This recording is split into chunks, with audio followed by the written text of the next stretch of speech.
Moi, je suis ravie de t'accueillir ici, Guillaume. Ça fait combien d'années qu'on se connaît? Plus de 10 ans, non? On va dire ça. On va arrondir à ça. Je me souviens de nos débuts lorsque j'ai dû recruter pour toi un analyste. Et je me suis dit, qu'est-ce qu'il est compliqué. Tu fais partie de mes mémoires de patron risque analyste ou que analyste d'ailleurs? Qu'analyste. Que analyste. Extrêmement exigeant sur la pointure de collaborateurs que tu voulais. Et voilà, tu fais partie des... Et pour moi, tu fais partie des meilleurs. Hein. Et je ne dois pas te brosser dans le sens du poil, mais je crois que tout le monde le dit. En résumé, donc voilà, tu vas nous raconter, mais moi je te remercie d'être là avec nous aujourd'hui. C'est important pour moi. Ça fait longtemps que je suis dans l'industrie du négoce, avec shipping et négoce, mais 15 ans de l'autre côté, à compléter et recruter les équipes pour les sociétés de négoce, de shipping, Silk Trade Finance. Et c'est important pour moi d'innover avec ces capsules vidéo parce que j'ai envie qu'on connaisse la carrière des personnalités, des experts qui font l'excellence de notre domaine et qui font l'histoire. Assez rapidement, même si on reviendra là-dedans, nous raconter ta carrière et puis ensuite, ce que tu t'es lancé à faire. Ok. Donc j'ai démarré au trading, plutôt back-office. J'étais chez Tradigrain. Donc c'était une société qui a coulé après avec Farmland. Et je suis arrivé à la fin. Et du coup, j'ai dû partir, aller chez Binge, où j'étais à l'exécution. Et ensuite, j'ai été transféré dans le bureau chinois. Et donc, du coup, je suis passé au trade. Mais tu as commencé par l'exécution, les opérations, toi. Exact. Ah, je savais pas. Juste aux opérations. Ensuite, je voulais... Parce que le but pour moi, alors justement, comment je suis rentré dans l'industrie des matières premières. C'est vraiment un hasard. Parce que j'ai fait une école d'agriculture. Laquelle? J'étais négoce à Purpan. Ah! Qu'est-ce que je les aime, ceux qui sortent de Purpan. Voilà, donc, j'étais dans le négoce de vin, plus à vendre du vin. Ouais. Donc, tous mes stages, c'était dans la vente de vin. Mm-hmm. Et pour moi, mon but, c'était de faire du négoce international en Chine. Je voulais absolument travailler en Chine. J'avais commencé à apprendre le chinois. Je voulais partir à l'étranger. Et comme j'avais fait une école d'agriculture, j'allais être en compétition avec les écoles de commerce, donc je voulais toujours me différencier, trouver quelque chose de différent, et je me suis dit, je vais apprendre le chinois, ça va être un marché qui va être porteur, mais là on parle d'il y a plus de 20 ans. Et du coup, je voulais travailler en Chine, et j'ai démarré dans le vin. Mais le vin, c'est beaucoup de wine and dine, et ça me correspond pas trop.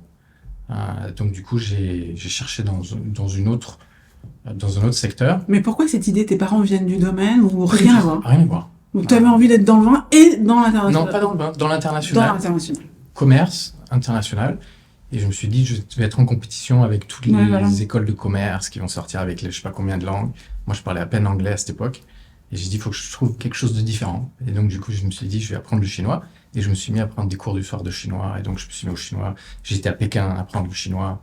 Et tu parles chinois? Je parlais chinois. Maintenant, j'ai bien perdu, mais j'ai bien travaillé mon chinois. Et du coup, je cherchais quelque chose pour aller en Chine. Et c'est dans une soirée d'étudiants où j'ai rencontré une fille, son père travaillait chez Farmland. Et donc, je lui ai dit que je voulais partir en Chine. Et ils m'ont dit, mon père serait intéressé de te parler. Et du coup, j'ai été les rencontrer. Et c'était à Kansas City, j'étais aux États-Unis. Et il m'a dit, OK, on est intéressé. Ils m'ont embauché. Ils m'ont dit 1 an à Paris, 1 an à Memphis en training. Et après, on t'envoie en Chine. Le problème, c'est que j'ai fait 6 mois à Paris et la boîte, elle a coulé. Et du coup, après, j'ai retrouvé un travail. Donc, j'ai travaillé back-office chez Binge. Et du coup, dès qu'il y avait une opportunité, je voulais partir en Chine. Et donc, du coup, voilà. Je suis parti en Chine. Et le truc, c'était un peu la douche froide parce que quand je suis arrivé en Chine... Binge. Ouais. Alors, on dit Binge ou Bungay? Ça dépend de la langue. Mais en français, Binge. En anglais, Bungay. D'accord. Et du coup, après, je me suis retrouvé en Chine. Le problème, c'est que le chef du bureau chinois, lui, voulait pas d'étrangers. Et donc, du coup, ça n'a pas été vraiment le bon accueil. Le bon accueil. Tout était en chinois, j'avais pas le droit à un mot en anglais. Et donc, mon chinois n'était pas... Donc, c'était un petit peu la douche froide. Et c'est là où j'ai démarré la recherche. Parce que c'était un poste de recherche, c'était un hasard. Il y avait une opportunité. Moi, mon but, c'était la Chine. Et du coup, après, j'ai cherché un nouveau travail en Chine parce que je voulais pas rester sur un échec. Donc, je me suis dit, il faut que je trouve je veux rester, je veux prouver que je peux y arriver. J'ai trouvé un travail chez Dreyfus à la recherche. Donc, j'étais transféré chez Dreyfus. Et ensuite, plus tard, j'étais transféré au trading à Singapour. Ah, attends. Ouais, ça c'est bien, tu passes je suis resté en Asie. Comment tu trouves Dreyfus? en Asie? À travers des activités extra-sportives. D'accord, ok. Parce que quand on est à l'étranger comme ça, il y a une communauté, on fait beaucoup de sport, Bien il y a sûr, bien différentes sûr. activités, le hash, je sais pas si ça, il y a peut-être des gens qui habitent là-bas. C'est ces espèces de courses dans la ville, où un peu, il faut retrouver son chemin, etc. Et en même temps, on court, il y a plein d'étrangers, et du coup, c'est un bon networking.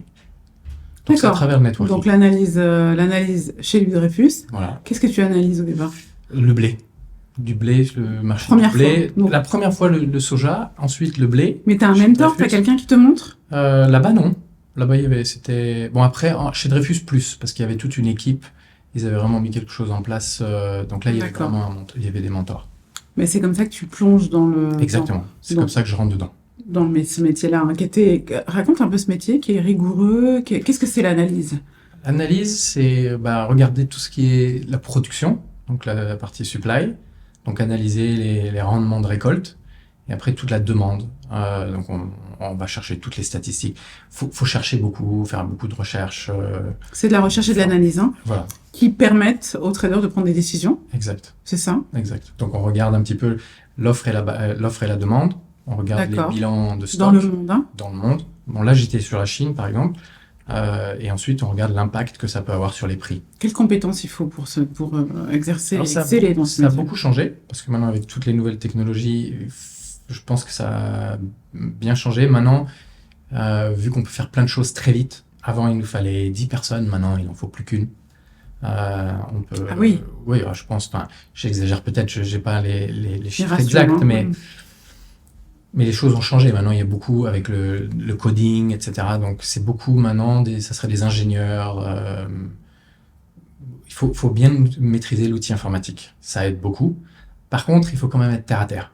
Donc, il faut toujours garder la possibilité d'avoir du relationnel. Parce qu'il y a plein de choses dans les matières premières, c'est pas que des chiffres. Il y a quand même beaucoup de relations. Mais c'est pas Donc, facile pour connaître. tous les analystes d'être à l'aise en relation. Exact, c'est pas facile. C'est Donc, il pas faut un leur peu des affection hybrides. première. Non. Oui. Il y en a C'est ce beaucoup, qui donc m'avait du coup, il y a marqué chez beaucoup de gens qui sont trop data science.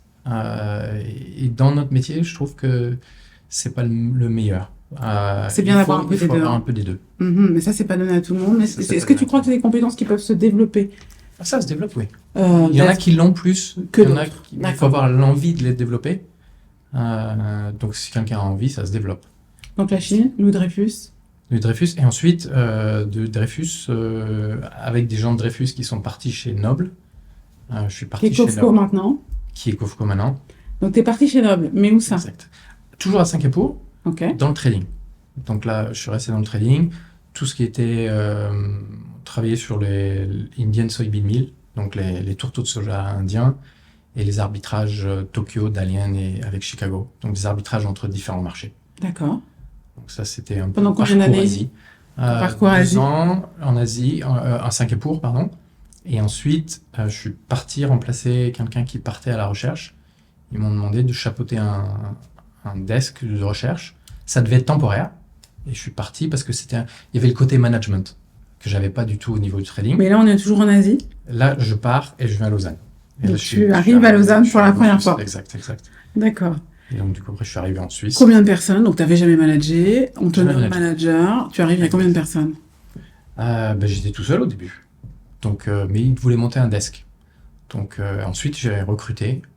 Et puis, au fur et à mesure, je pense qu'on était 20 ou 25 à la fin. Quel genre de manager es-tu? Et comment tu as sélectionné tes personnes? Qu'est-ce qui est important pour les gens dans ton équipe? Je suis assez exigeant. Mais ça, je te connais. Mais ça va avec ton métier d'analyste. Tu peux pas être... On peut pas être approximatif, mais on fait au mieux pour tendre C'est clair. à précision. Du coup, exigeant, et j'aime bien les gens qui aiment bien continuer à apprendre ou qui veulent aller de l'avant. Donc, Mais ça, quand tu les encourager, recrutes, ça se bien voit pas. déléguer, ça se voit pas trop, effectivement. Donc, au début, il faut dire, on embauche, et puis on fait Et on des voit. erreurs, et puis après, il faut... On affine. On affine. C'était un petit peu... parce qu'il faut aller vite aussi. Donc ton Parce que style de souvent- management, c'est quoi?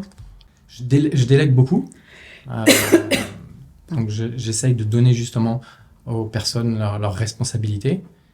Par contre, il faut qu'ils les prennent. Donc, je suis assez exigeant sur cette partie-là. On travaille beaucoup. Donc, pour donner le meilleur service. Donc, Au trader, hein, au trader, voilà, exactement, à la société. Donc, c'est vraiment donner le meilleur qu'on a. Et du coup, ça se passe bien quand les gens sont dans la même dynamique, on va dire. Comment tu as pu gérer les différents profils de traders au sein de chez Noble, Kofco maintenant? Il y a une multitude de négociants, ça a souvent changé. Moi, j'ai vu l'évolution et des profils, etc. Ça, c'est pas évident. Ça fatigue. Oui. Comment Parce qu'il y a eu beaucoup de changements de tournus. Oui. Et ça fait partie des choses ça fait partie de la vie et il faut gérer, quoi.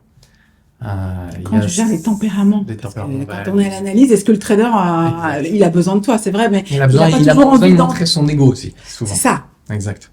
Comment tu gères ça? Il faut gérer comme on peut. Faut des fois être tendre et des fois être plus dur. Donc, faut pas se laisser marcher dessus parce que sinon, ils ont tendance à carrément marcher sur la personne. Appuyer fort. Voilà. Et du coup, il faut gérer. Il n'y a pas de solution, mais il faut trouver le côté humain. Il faut trouver juste milieu. Il faut pas être trop fort non plus. Parce que sinon, ça sert à rien. Ouais. Il faut toujours manager. T'as su naviguer comme ça. Voilà, il faut naviguer. Bon, c'est un talent, de naviguer entre toutes ces personnalités dans un domaine très exigeant. On aime bien dire demanding, sur de l'analyse en plus, parce que est-ce que tu as des souvenirs où tu as dû faire une analyse et le trader n'était pas content, mais finalement tu avais raison? Ça arrive souvent. Et le cas contraire, hein, ça peut arriver où il a raison et on a tort. Donc c'est toujours se remettre en question. Donc là, ma meilleure école, ça a été chez Noble avec Diego Barbero. Très exigeant aussi comme patron, mais ça a été un apprentissage incroyable. Tu peux me donner un exemple de son exigence par rapport à ton métier? Tous les week-ends, on avait des emails. Parce qu'il travaillait, il était assez incroyable. Il travaillait sur les 3 continents. Donc il était 2 semaines en Europe, 2 semaines en Asie, 2 semaines en Amérique du Sud, et il continuait comme ça. C'était incroyable. Et du coup, il se décalait au niveau de ses heures. Donc, il allait se coucher très tôt. Il était tout calé comme une machine. Et le week-end, c'était 7 jours sur 7. Donc là, il était très exigeant. On envoyait des messages, il fallait répondre vite. Donc ça, c'était il y avait une grosse demande. Et c'était vraiment l'apprentissage chez Noble. C'était une super expérience. Mais c'était qu'on était as good as your last PNL.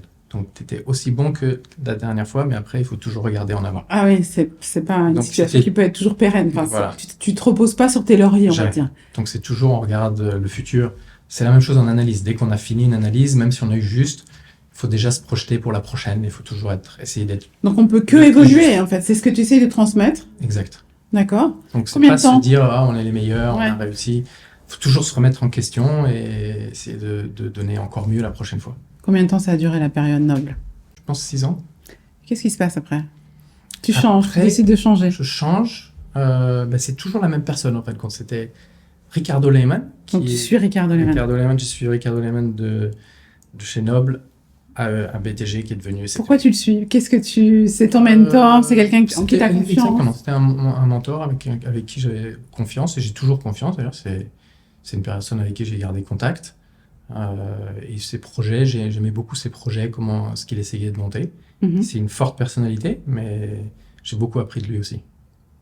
Donc tu le suis? Je le suis, et on démarre de zéro. C'est comme chez Noble, on a démarré de zéro, sauf que là, c'était carrément une nouvelle division. Chez Noble, il y avait déjà il y avait des assets, il y avait déjà quelque chose quand je suis arrivé. Là, chez CTP, il n'y avait rien, page blanche. Donc, je crois que j'étais le 2e. Ça te fait pas peur? Il fallait se lancer, c'est un petit peu ça. Mais du coup, ça demandait beaucoup de travail. Là. Donc, du coup, il fallait tout monter de zéro. Et du coup, c'est exigeant. Beaucoup d'exigences, beaucoup de travail. Et du coup, c'est pour ça. C'est resté dans cette dynamique. Combien de temps? Sous 7 ans, encore une fois. Les choses se compliquent un peu à la fin. Exact. De la société. Il y a eu des problèmes dans la société avec des gens qui sont... Il y a eu des problèmes. On va dire. Et du coup, beaucoup de changements. Alors là, il y a énormément de changements. C'était très fatigant au niveau des changements. Et du coup, ça a permis de réfléchir. Ça t'a permis de réfléchir, mais tu vois, tu as eu l'exercice, l'entraînement, et comme quoi on est toujours à sa juste place, parce qu'aujourd'hui, tu comprends pourquoi tu es passé par tout ça. Exact. Et du coup, ce qu'à apprendre dans ce métier, c'est un peu les changements, c'est que le marché change tout le temps. Donc, il faut s'adapter. Et du coup, ça, c'est un des messages, c'est l'adaptation, quoi. Les choses sont jamais ancrées dans le marbre. Les technologies changent, les marchés changent. Absolument. Les individus changent, les réflexions bougent. Et il faut changer avec. Faut pas Agilité. refuser, exact, faut pas refuser le changement, mais faut aller avec le Faut aller changement. avec. Et du coup, c'est un petit peu ça. Mais du Alors, coup, ça m'a fait réfléchir, voilà. CTP, parce qu'il y a eu des gros moments de flottement avec des gros changements structurels. Et ça a permis de réfléchir, de penser à ce qu'on veut faire, etc. Et c'est là où je me suis dit, bon, il y a aussi l'âge avance. Qu'est-ce qu'on veut faire dans sa carrière, sa fin de vie, ou pas fin de vie, mais C'est une qu'est-ce qu'on force, veut hein, faire jusqu'à... de se poser ces questions, exactement. bien sûr.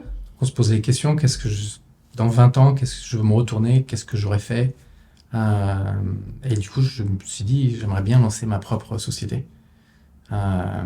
Et du coup, c'est ça que j'ai fait. Donc, je suis parti de chez ECTP en 2020. Et là, il y a eu Covid. Par contre, le timing n'était pas terrible. Tu l'avais déjà lancé ou c'était dans le... Non, c'était le projet, parce que j'avais essayé de faire le projet à l'intérieur de chez CTP. Puis finalement, ça a été refusé. Ils m'ont laissé partir et le faire moi-même. Et là, c'est le Covid, c'était la coïncidence, quoi. Mais ça a été une chance en fin de compte, parce que donc Dinext, la société que j'ai lancée avec 2 autres partenaires, on utilise beaucoup les outils informatiques, on digitalise toute la partie analyse de marché, et on peut faire tout à distance. Donc du coup, c'était un petit peu avec le Covid, ça a été une chance, parce qu'on a pu faire des marchés par Teams, faire des calls. Grâce à ton discuter. réseau, finalement, tu as... Grâce au réseau, exactement. On Tes connaissait les gens. deux autres partenaires viennent aussi de l'industrie. Non, un partenaire vient de l'industrie et l'autre partenaire est plus dans la partie digital et développement de plateforme. D'accord, ouais, ce qui fait du sens. Donc on était complémentaires. L'idée, tu l'as eu toi ou vous l'avez eu tous les trois? Non, je l'ai eu moi et je l'ai ramené. Ils ont beaucoup aimé. Et c'est parti. C'est parti. D'accord. Donc on se lance plein Covid. Mais finalement, c'était une chance. Donc ça paraît un peu fou, mais de manière, quand on est lancé, on ne peut plus trop faire machine arrière, il faut y aller, quoi. Donc on s'est lancé. Puis maintenant, ça marche bien. On a encore beaucoup de chemin à faire. Bien sûr. Mais donc c'est ouais, je suis très content. Dinext. Oui. Comment tu définirais l'offre de service de Dinext aujourd'hui? On a 2 offres. Une, c'est très boutique. Donc c'est une analyse de marché pour des clients assez sélects avec qui on discute. C'est presque des partenaires. Et donc du coup, c'est beaucoup de consulting, beaucoup de discussions avec eux. Donc c'est assez limité, c'est très niche.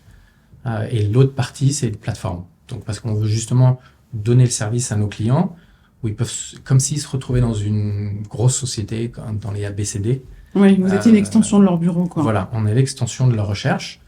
On leur collecte la donnée, on la nettoie, on l'analyse, on leur donne l'analyse et ça nous permet, entre tous les clients, de donner une analyse bien complète et globale, comme s'ils étaient... Notre but, c'est comme s'ils étaient dans une grosse société. Et sur quelle matière? Sur quel marché? Alors, aujourd'hui, tout ce qui est grains, oilseeds et sucre, donc on couvre cette partie-là. D'accord. On fait les biofuels sur la partie plus feedstock, donc la partie agri. Mhm. Et l'idée maintenant, c'est de développer toute la partie biofuel, fuel. Et donc de s'étendre dans la partie plus énergie, bioénergie. Dans 5 ans, où sera Dinext dans 5 ans? Comment tu vois Dinext dans 5 ans? Dans 5 ans, j'espère qu'on aura une couverture plus grande dans la matière première. L'idée pour nous, Dinext, c'est d'avoir une plateforme où les traders, ou les risk managers, je dirais plus, parce que ça ne répond pas juste aux traders, mais on a des clients du fermier jusqu'à l'industrie alimentaire, des grosses sociétés qui produisent. Tout le monde a des risques de management au niveau des matières premières, des mouvements. Donc on est là pour justement amener le plus d'informations possible afin qu'ils prennent les meilleures décisions. Donc du coup, pour nous, ça serait d'avoir une plateforme où toutes les informations au niveau météo, stock, prix, soit là dans un endroit au lieu d'avoir plusieurs systèmes et de couvrir presque beaucoup de matières premières, les métaux, donc on aimerait bien se développer dans d'autres matières premières. Et la première, c'est les biofuels et les fuels. Est-ce qu'aujourd'hui vous avez une application? Comment vous démarquez des concurrents? Quelle est votre proposition de valeur différenciante? Unique parce que nos concurrents ne font pas quelque chose à la carte comme ça. C'est vraiment un consulting où on discute avec nos clients presque toutes les semaines. Ils peuvent nous demander des choses comme si on faisait partie de leur société. Bon, puis tu viens de l'industrie en ayant commencé par l'exécution, en ayant côtoyé des traders de On près. comprend ce qu'ils veulent, Ouais. on parle le même langage. Ouais. Par contre, c'est différent parce que j'étais beaucoup dans les sociétés de trading, donc toute la partie fermier ou les parties des deux extrêmes, parce que j'étais toujours au milieu, ça c'est nouveau. Donc on a des questionnements différents, donc Bien sûr. c'est enrichissant. Qu'est-ce qui te plaît dans ce métier? Qu'est-ce qui Moi, ce qui me plaît ou plaît, te passionne? Ou je ce qui sais me pas. passionne, c'est les changements. On voit les choses concrètement de ce qui se passe et on est tout le temps dans les faits de ce qui se passe. Donc c'est jamais la même chose, tu veux dire. Ouais, exactement. Il y a beaucoup de géopolitique, donc toute la partie politique des mouvements de grains avec les taxes, Trump, le trade war, enfin, on est tout le temps dans l'actualité. Toute influence, il y a beaucoup d'influences de différents facteurs qui influencent nos marchés, donc il faut toujours qu'on soit à l'affût de ce qui se passe. Et donc toute cette complexité, j'adore. J'adore cette partie-là. Donc c'est passionnant. Exact. Tu te lèves le matin, t'es content. Et le fait d'être indépendant à ton compte, c'est aussi quelque chose que tu découvres et que... Alors je découvre, c'est pour ça que j'aime bien, parce qu'aussi je découvre d'autres choses. La partie management, la partie de... Enfin, management plus gérer une entreprise, il y a plein d'autres aspects que tu connais, c'est pas simple. C'est pas simple. Bon, j'ai la chance de le vivre. Comment tu vis ta partie personnelle et professionnelle? Comment tu arrives à trouver un équilibre? Ma femme m'aime beaucoup. Elle t'aide beaucoup ou elle t'aime beaucoup? Les deux, mais elle m'aide beaucoup. Elle t'aide beaucoup. Elle prend beaucoup de responsabilités à la maison, ce qui me laisse beaucoup plus de temps pour faire les... Elle te soutient et t'encourage. Elle me soutient, exactement. Oui, c'est clé, tu penses, dans la vie? Ah oui, c'est clair. Parce que là, ça demande quand même beaucoup plus de temps au niveau professionnel que normalement. Oui, même Comme si tu sais, on travaille le week-end, on travaille tout le temps. Oui, mais on décide aussi de ne pas travailler certaines fois. Exact. On est plus libre. Non, par contre, j'aime beaucoup. Par contre, il y a beaucoup moins de politique. On a une dimension d'échelle de temps qui est très différente. Qui est très différente. Mais qui vaut le prix aussi que ça nous coûte. Hein. Exact. Est-ce que tu as une anecdote un peu incroyable à nous raconter dans ce métier que tu as vécu Je me rappellerai, enfin, il y a toujours eu des swings énormes au niveau des marchés, donc des stress, des pertes énormes, ou de savoir si on doit couper, garder. Du coup, on était souvent en discussion, même si on était à la recherche. J'étais au trading et à la recherche. Et toujours des discussions, c'est pas facile. Tu aurais voulu être trader? Toujours se remettre. J'étais. Ouais. Je suis passé à la recherche. C'était temporaire normalement. Tu sais, j'ai eu ma fille qui est née avec un handicap lourd. Et du coup, j'avais plus la tête. Parce que ça demande, en tant que trader, il faut, c'est tous les jours, c'est toute la journée, ton esprit doit être disponible et mon esprit était plus disponible. Et c'est là où j'ai décidé de rester à la recherche parce que la recherche, c'est quand même plus long terme. On peut se couper une journée, on se regarder les marchés. On est toujours avec les marchés, on ne doit pas se couper complètement, mais on a la liberté quand même de ne pas regarder l'écran toutes les 2 minutes. D'accord. Du coup, j'ai choisi de continuer la recherche et puis je me suis plu et on a pu le développer dedans. Voilà. Changement de carrière qui a été comme ça. Comment tu penses que notre industrie va se développer, l'industrie des matières premières? Il va y avoir beaucoup de changements.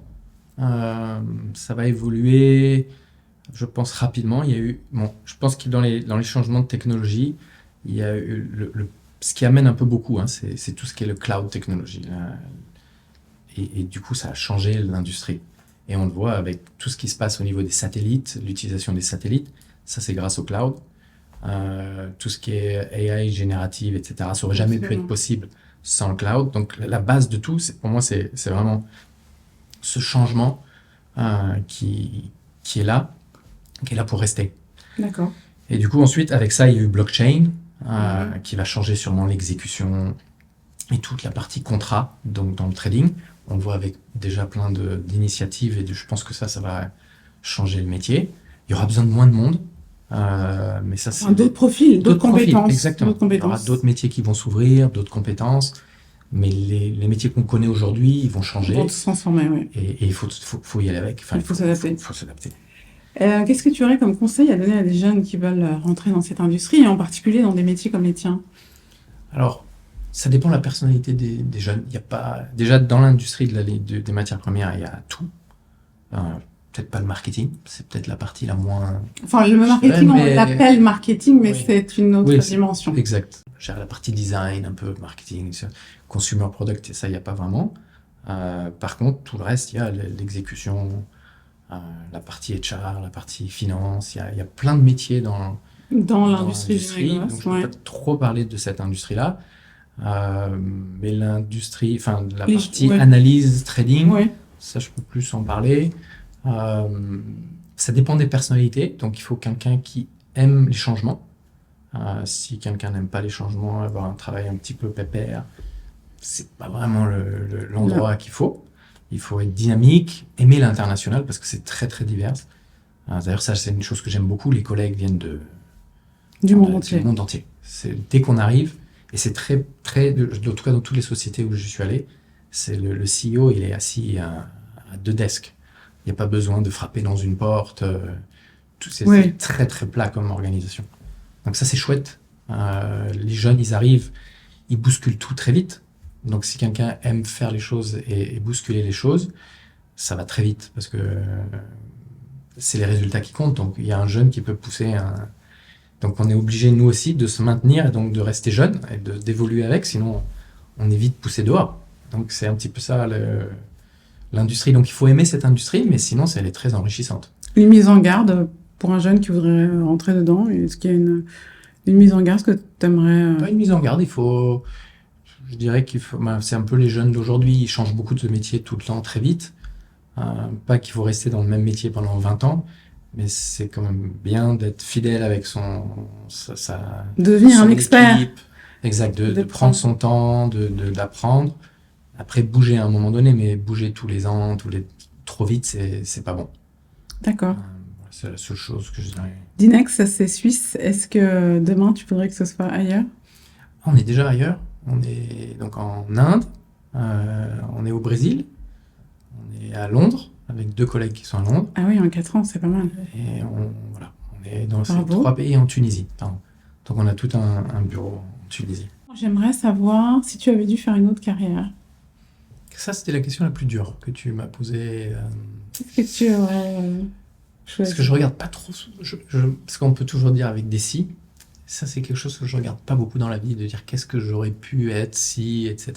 Il y a peut-être d'autres Je métiers te que tu aurais aimé. répondrais peut-être paysagiste, parce que j'aime beaucoup être dehors. Donc tu vois, analyste, on est toute la journée dans le bureau. Et le week-end, j'adore être dehors, jardin, créer dans le jardin. Donc... Mais bon, après, ça, c'est un hobby.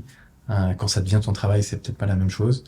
Mais sinon, là, franchement, Mais ça me serait va. peut-être plus d'être dans l'analyse, pas que l'agri, mais plus les métaux, l'énergie, etc. Mais ça, peut-être que c'est pas fini. Qu'est-ce Donc, qui te c'est plaît dans les quelque métaux? chose- Tout est lié dans Ah, c'est absolument. les commodités, l'énergie, Absolument. ce qui se passe dans quelque chose, ça impacte le reste. Et j'aimerais bien pouvoir recréer ça. Bon, on va aller doucement parce que sinon on va trop s'éparpiller. Donc il faut quand même aller doucement. Mais c'est un des buts de la vision de Dinex, ce serait de pouvoir avoir vraiment une vue globale des commodités. Oui, c'est Donc, on est intéressant. dans la transition même. énergétique, Oui, les absolument. batteries, les métaux rares, il y a plein de... Qu'est-ce qui t'a donné envie de répondre favorablement à notre demande d'interview? Notre relation, parce que ça fait longtemps... Quand on part donc, d'une grosse société, on se rend compte un peu des gens qui sont là pour aider. On sélectionne bien une fois qu'on est parti. Parce qu'il y a plein de doors qui se ferment, et puis il y en a oui. d'autres qui s'ouvrent. Oui. Et j'ai gardé quelques portes ouvertes avec toi, avec d'autres personnes. Et puis je répondrai favorablement à chaque fois que tu m'appelles. Merci beaucoup Merci. d'avoir Merci. pris le temps pour nous, c'est important. Merci. Merci.